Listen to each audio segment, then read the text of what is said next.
Hello friends, तो आज हम लोग पूर्ण आंतरिक परावर्तन TIR, डिस्पर्सन, वर्ण विक्षेपण, स्कैटरिंग ऑफ लाइट, प्रकाश का प्रकीर्णन, ये सबसे रिलेटेड क्वेश्चन हम लोग करने वाले हैं। तो आप लोगों ने वीडियो का बहुत अच्छा रिस्पांस दिया है, इसलिए हमें बहुत अच्छा खुशी हुआ है। प्लीज़ आप लोग और भी कमेंट करें तो हमें अच्छा लगेगा। चलिए बिना टाइम वेस्ट किए हुए हम लोग आपके टॉपिक पे चलते हैं। तो देखिए, पूर्ण आंतरिक परावर्तन क्या होता है, इसके बारे में हम थोड़ा सा आपको बता देते हैं। देखिए, आपको थ्योरी तो अपना पढ़ना ही पड़ेगा, थ्योरी आपको मालूम होगा, क्योंकि यहाँ पे हम थ्योरी क्लास नहीं दे रहे हैं, पर हम थोड़ा सा रिवाइज कर दे रहे हैं। जो लोग पढ़े हुए होंगे पहले उनको याद आ जाएगा। देखिए, पूर्ण आंतरिक परावर्तन क्या होता है, तो हम लोग रिफ्रैक्शन ऑफ लाइट पढ़े हैं, मतलब प्रकाश का अपवर्तन पढ़े हैं। तो प्रकाश का अपवर्तन में क्या होता है, जब प्रकाश की किरण जो है वो विरल माध्यम से सघन माध्यम में जाता है। मान लीजिए कि यहाँ पे हवा है और यहाँ पे पानी है, तो विरल से सघन माध्यम में जाता है तो वो क्या होता है, अभिलंब की ओर मुड़ जाता है। तो यह अभिलंब की ओर मुड़ जाता है। लेकिन जब सघन से विरल माध्यम में जाएगा तो वह अभिलंब से दूर जाता है। सघन से विरल माध्यम में जाएगा तो वह अभिलंब से दूर जाएगा। देखिए, अब हम लोग सघन से विरल माध्यम में ले जाते हैं, तो यहाँ पे ये सघन माध्यम है और सघन माध्यम से ये क्या जा रहा है, विरल माध्यम में जा रहा है। मतलब यहाँ पे पानी है और यहाँ पे क्या है, हवा है। तो पानी से जब हवा में जाएगा तो ये क्या होगा, अभिलंब से दूर जाएगा और बड़ा एंगल बनाएगा। ये एंगल और क्या होगा, बड़ा बनाएगा। तो यहाँ पे पूर्ण आंतरिक परावर्तन के लिए ये ज़रूरी है कि प्रकाश की किरण जो है वो सघन से विरल माध्यम में जाए। सघन से विरल माध्यम में जाएगा तभी पूर्ण आंतरिक परावर्तन होगा। ऐसा क्यों होगा ये हम बता रहे हैं। देखिए, यहाँ पे क्या हो रहा है, सघन माध्यम है, मतलब ये पानी है और यहाँ पे क्या है, ये हवा है। अब सघन से विरल माध्यम में जा रहा है तो यहाँ से प्रकाश की किरण को हम आपतित किए हैं, यहाँ पे हम लोग अभिलंब बनाए हैं, तो ये क्या होगा, ये एंगल और बड़ा बनेगा। तो और बड़ा एंगल बना। अब हम लोग क्या कर रहे हैं, आपतन कोण को और बड़ा कर रहे हैं। आपतन कोण को और बड़ा करेंगे तो ये क्या होगा, और बड़ा होगा अपवर्तन कोण। अपवर्तन कोण जब ये 90 डिग्री हो जाएगा, 90 डिग्री होगा, तो इस कोण को हम लोग बोलते हैं क्रांतिक कोण। जिस कोण पे अपवर्तन कोण का मान 90 डिग्री हो जाता है उसको क्रांतिक कोण कहते हैं। अब क्रांतिक कोण से भी बड़ा अगर हम लोग एंगल को कर देंगे, एंगल को हम लोग क्या कर रहे हैं, क्रांतिक कोण से भी बड़ा कर रहे हैं। तो मान लीजिए क्रांतिक कोण से भी बड़ा एंगल को हम लोग कर दिए, तो क्या होगा, अब क्या होगा, और बड़ा एंगल ऑफ रिफ्रैक्शन बनाना है। तो और बड़ा एंगल ऑफ रिफ्रैक्शन बनने के चक्कर में क्या होता है, वो उसी माध्यम में लौट जाता है। जिस माध्यम से प्रकाश की किरण गया था उसी माध्यम में लौट जाता है। तो इस घटना को हम लोग कहते हैं पूर्ण आंतरिक परावर्तन, TIR, टोटल इंटरनल रिफ्लेक्शन, पूर्ण आंतरिक परावर्तन कहते हैं। ठीक है, तो इसके लिए क्या कंडीशन है, सबसे पहले प्रकाश की किरण क्या होना चाहिए, सघन से विरल माध्यम में जाना चाहिए और आपतन कोण क्रांतिक कोण से बड़ा होना चाहिए। अब ये सब हम लोग पूर्ण आंतरिक परावर्तन TIR का कहाँ पे हम लोग देखते हैं। तो इसका जो एक एग्जाम्पल होता है, मृग मरीचिका बनता है। तो मृग मरीचिका बनता है आपका कहाँ पे होता है, ये मृग मरीचिका तो रेगिस्तान में होता है। या फिर आप लोग गर्मी के दिन में भी देख सकते हैं कि गर्मी के दिन में जब आप रोड पर जाएंगे तो रोड पर आपको क्या होगा, दूर से देखेंगे तो क्या होगा, ये भींगा हुआ दिखेगा, लगेगा कि ये रोड जो है वो क्या है, वेटेड है, भींगा हुआ रोड है। जबकि वास्तविक में जब आप उसके नज़दीक में जाइएगा तो रोड भींगा हुआ नहीं रहेगा, पूरा ड्राई रहेगा, सूखा हुआ रोड हमको दिखता है। तो ये किसके कारण होता है, पूर्ण आंतरिक परावर्तन के कारण होता है। वहाँ पर का घर ये सब है, उसका इमेज भी दिखेगा हमको रोड पर, लगेगा कि वास्तविक में वहाँ पर पानी है, लेकिन वहाँ पर जाने के बाद वाटर नहीं दिखता है। तो यही मृग मरीचिका होता है। रेगिस्तान में ऊँट ये सबको लगता है कि वहाँ पे पानी है, अब जब वहाँ पे पहुँचता है तो वहाँ पे कोई पानी नहीं रहता है। तो ये सब पूर्ण आंतरिक परावर्तन के, बस याद रखिए पूर्ण आंतरिक परावर्तन TIR, टोटल इंटरनल रिफ्लेक्शन। तो चलिए हम लोग अब क्वेश्चन पे आते हैं, बहुत ज़्यादा टाइम हो गया। तो देखिए, यहाँ पे क्वेश्चन में क्या कर रहा है, पूर्ण आंतरिक परावर्तन संभव है जब प्रकाश चलता है। बताइए, वायु से जल में गया तो रेयर से डेंसर में गया, नहीं होगा। वायु से कांच में गया तो भी नहीं होगा।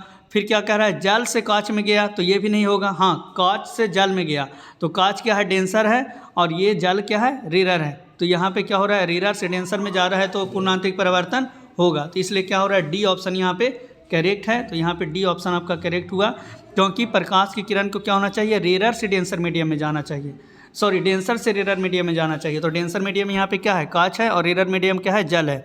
तो डेंसर से रेयर मीडियम में जाएगा तभी। अब डेंसर रेयर मीडियम तो आप लोग समझ ही रहे होंगे किसके रिस्पेक्ट में कौन डेंसर है कौन रेयर है। अब इतना तो हम पीछे भी बता चुके हैं। तो चलिए आपका काम हो गया। चलिए अगला क्वेश्चन है, इंद्रधनुष के विषय में नीचे दिए कथनों पर विचार कीजिए। आप सबसे पहले ये सोचिए कि इंद्रधनुष कब बनता है, इंद्रधनुष कैसे बनता है, इसके बारे में हम आपको बताते हैं।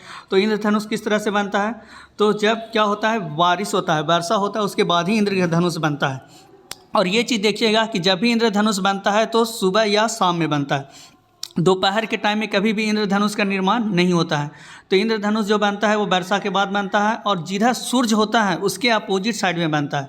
तो ये किस तरह से बनता है, तो यहाँ पे देखिए ये क्या होता है कि धूलकण के साथ वाटर ड्रॉप्स, पानी के बूंद जो है वो धूलकण के साथ हवा में लटका हुआ रहता है, और जब यहाँ पे क्या होता है सूर्य से प्रकाश की ये वाटर ड्रॉप हम रहा है और सूर्य का ये प्रकाश आ रहा है, तो सूर्य का प्रकाश जब ये वाटर ड्रॉप पे आता है तो ये क्या होता है, ये पूरा अपवर्तन यहाँ पे होता है, रिफ्रैक्शन ऑफ लाइट होता है, क्योंकि हवा से किस में जा रहा है, पानी से में जा रहा है, तो रेयर से किस में जा रहा है, डेंसर में जा रहा है, तो रेयर से डेंसर में जा रहा है, तो यहाँ पे सिर्फ क्या होगा, रिफ्रैक्शन होगा, तो यहाँ पे अपवर्तन होता है, और ये प्रिज्म की तरह भी काम करता है। प्रिज्म जैसे 7 कलर में डिवाइड कर देता है, यहाँ पे अपवर्तन के साथ साथ क्या होता है, वो 7 कलर में डिवाइड भी हो जाता है। वो वाटर में जो श्वेत प्रकाश होता है उसमें 7 रंग होता है, तो ये 7 कलर में डिवाइड हो जाता है।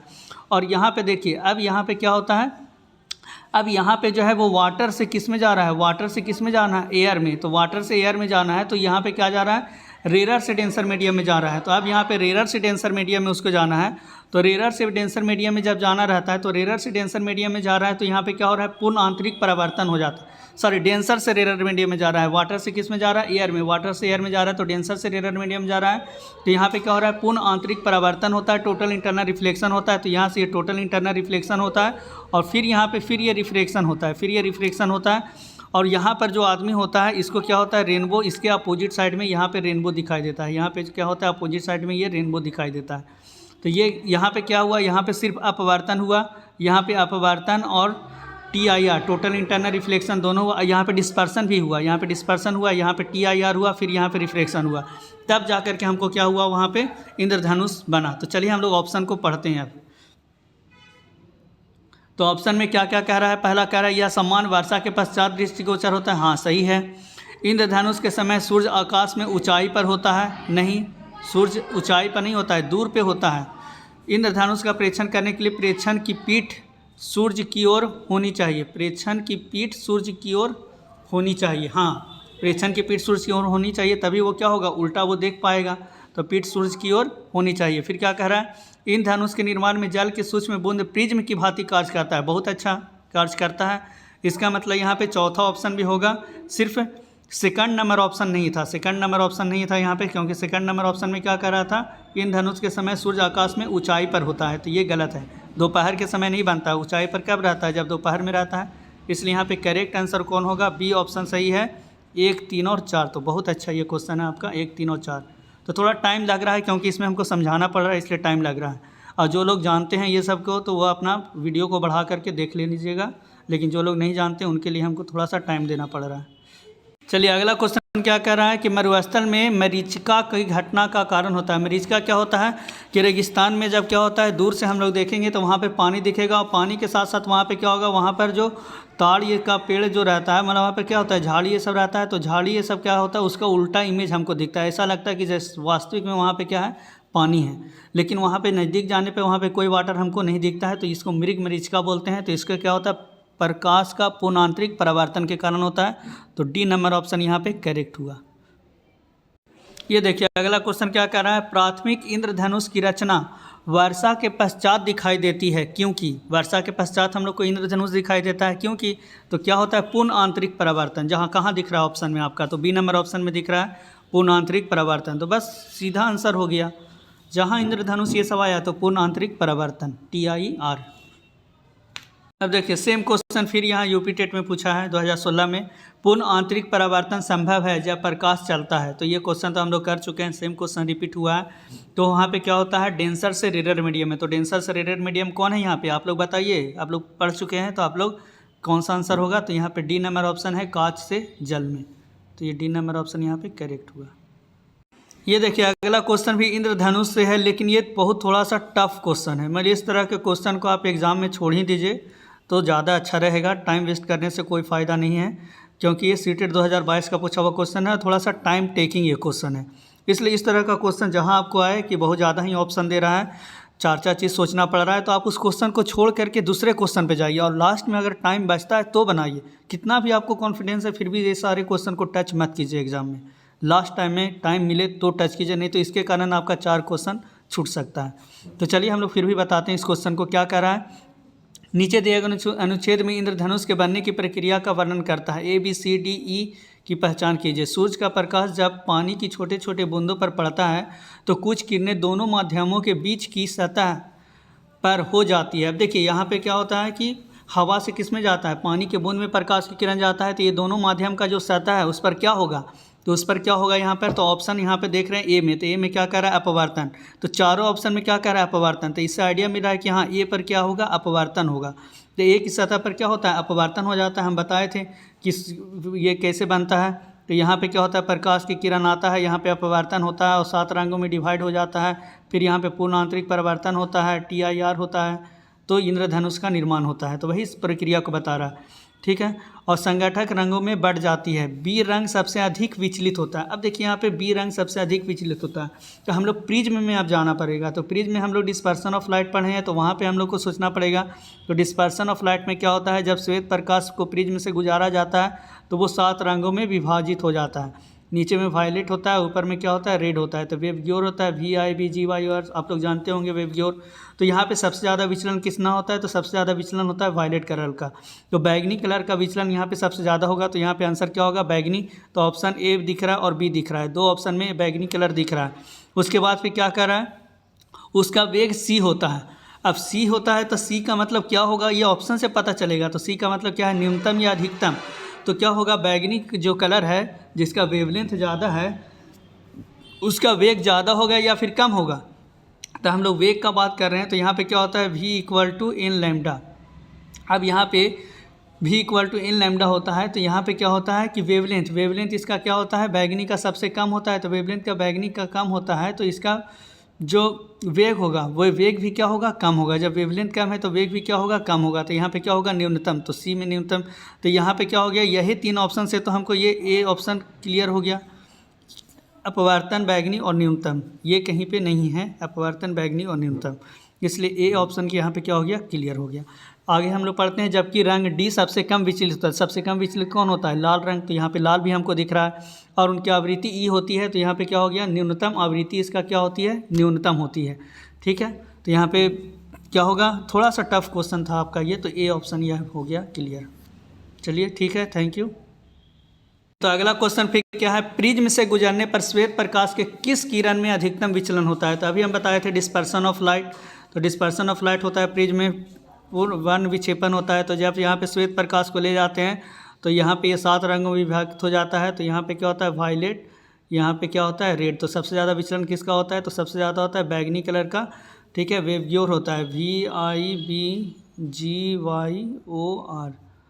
Violet, indigo, blue, green, yellow, orange, red. तो ये सब तो जानते होंगे, जो साइंस पढ़ रहे हैं। ये नहीं जानेंगे तो क्या जानेंगे। तो क्या होगा इसका आंसर, डी होगा, बैगनी। थोड़ा सा हो जाता है कभी कभी जी, पढ़ाते पढ़ाते। हाँ। चलिए अगला क्वेश्चन क्या कर रहा है, तेज गति से घूमती हुई न्यूटन के डिस्क का रंग दिखाई देता है। देखिए न्यूटन का डिस्क क्या होता है, न्यूटन का डिस्क में क्या होता है, इस तरह का एक डिस्क होता है, उसमें क्या होता है, 7 कलर, हम लोग 7 अलग अलग कलर को यहाँ पे वेवग्योर, VIBGYOR, वेवग्योर को यहाँ पे कलर कर देते हैं और उसको बहुत तेज़ी से घुमाते हैं। जब तेज़ी से घुमाते हैं तो 7 रंग मिल करके क्या होता है, वो श्वेत कलर देता है। तो यहाँ पे क्या होगा, सी नंबर ऑप्शन करेक्ट होगा, श्वेत पर लगभग श्वेत। न्यूटन का डिस्क इसको बोलते हैं, 7 रंग में विभाजित किया हुआ रहता है। चलिए अगला क्वेश्चन क्या है, यहाँ पे सीटेट 2022 का पूछा गया, प्रकाश के प्रकीर्णन की विधि देखी जा सकती है।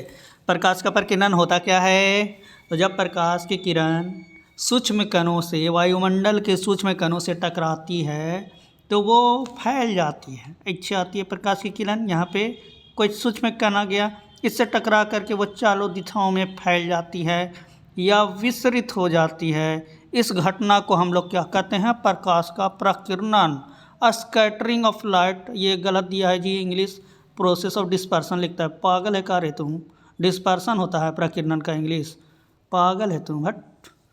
The process of dispersion of light can be taken. अब तुम डिस्पर्सन का क्वेश्चन है, क्या स्कैटरिंग का है, पता नहीं चल रहा है। लेकिन जब ऐसा होता है तो इंग्लिश वाला सही माना जाता है। तो इंग्लिश में यहाँ पक्का है डिस्पर्सन, इंग्लिश में क्या है, डिस्पर्सन, और हिंदी में क्या है, प्रकीर्णन। तो हम लोग डिस्पर्सने को लेकर के चलते हैं, हमको लग रहा है डिस्पर्सन का ही क्वेश्चन है यहाँ पे। तो यहाँ पे देखिए पानी साबुन के बुलबुले से, हाँ साबुन का बुलबुला हम लोग को क्या होता है, रंगीन दिखाई देता है। तो रंगीन दिखाई देता है तो वहाँ पे भी क्या हो रहा है, डिस्पर्सन ऑफ लाइट होता है। चलिए ठीक है। Falls on the surface of a C D, ये सी डी क्या है, ये सी डी क्या है, C D C D C D C D, अब सी डी क्या है तो कुछ बताया ही नहीं है। अब यहाँ पे सी डी होगा तो प्रिज्म बनाओ, प्रिज्म का ए बी सी कुछ बनाओ, तब सी डी हम लोग सरफेस कह सकते हैं। कुछ पता ही नहीं है तो क्या बताएंगे रे। वर्षा के बिंदु से गुजारता है तो गुजारो, हाँ वर्षा के बूंदों में होता है, रेनबो का निर्माण होता है तो होता है। तो 1 और 4 तो दिख रहा है। चमकते कांचों पर फोकसित होता है तो कोई ज़रूरी है, कोई भी कांच में तो डिस्पर्सन होगा, ये कोई ज़रूरी नहीं है। तो यहाँ पे ऑप्शन हमको आंसर का दिया है, पागल क्वेश्चन हमको लग रहा है भाई, आंसर देखना पड़ेगा। क्या कह रहा है, ये दे रहा है। और देखो ना यहाँ पे बड़ा अजीब है, प्रकीर्णन से ही बना दिया है क्वेश्चन को। अरे यार फिर जाओ, आंसर क्या दे रहा है, ए 1 2 3। आज सर में दर्द भी हो रहा है जी, इसलिए क्या कहें, चलो कोई बात नहीं। तो यहाँ पे क्या हो रहा है, 1 2 3 सही है, ए ऑप्शन दे रहा है 1 2 3 सही है, ठीक है, और 4 नंबर गलत है।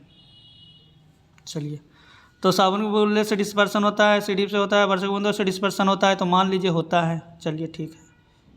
चलिए ये देखिए अगला क्वेश्चन कह रहा है क्या, नीचे दिए गए कथनों को पढ़िए और सही विकल्प का चुनाव कीजिए। ठीक है, करते हैं भाई। दिन में आसमान नीला, हाँ दिखाई देता है नीला, और सूर्योदय और सूर्यास्त के समय लाल दिखाई देता है। पूरा आसमान तो नहीं दिखाई देता है, हाँ सूर्य के नज़दीक जो है वो थोड़ा लाल दिखाई देता है। इसे कहे बोल देता है पूरा आसमान लाल दिखाई देता है भाई। आकाश का रंग केवल प्रकाश के परावर्तन के कारण होता है, हाय रे हाय, प्रकाश के परावर्तन से आकाश का रंग होगा, गलत बोलता है जी।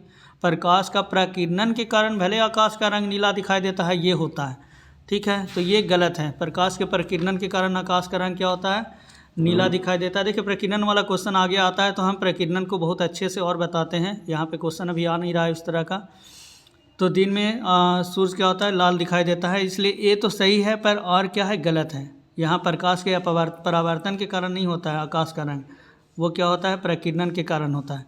तो ये गलत है आपका, तो ये सही है और गलत है, तो कौन सा ऑप्शन यहाँ पे होगा, तो यहाँ पे जो है वो सी नंबर ऑप्शन में ऐसा होता है, ये सही है और गलत। तो यहाँ पे देखिए सी नंबर ऑप्शन यहाँ पे दिया है, सी नंबर ऑप्शन यहाँ पे करेक्ट होगा।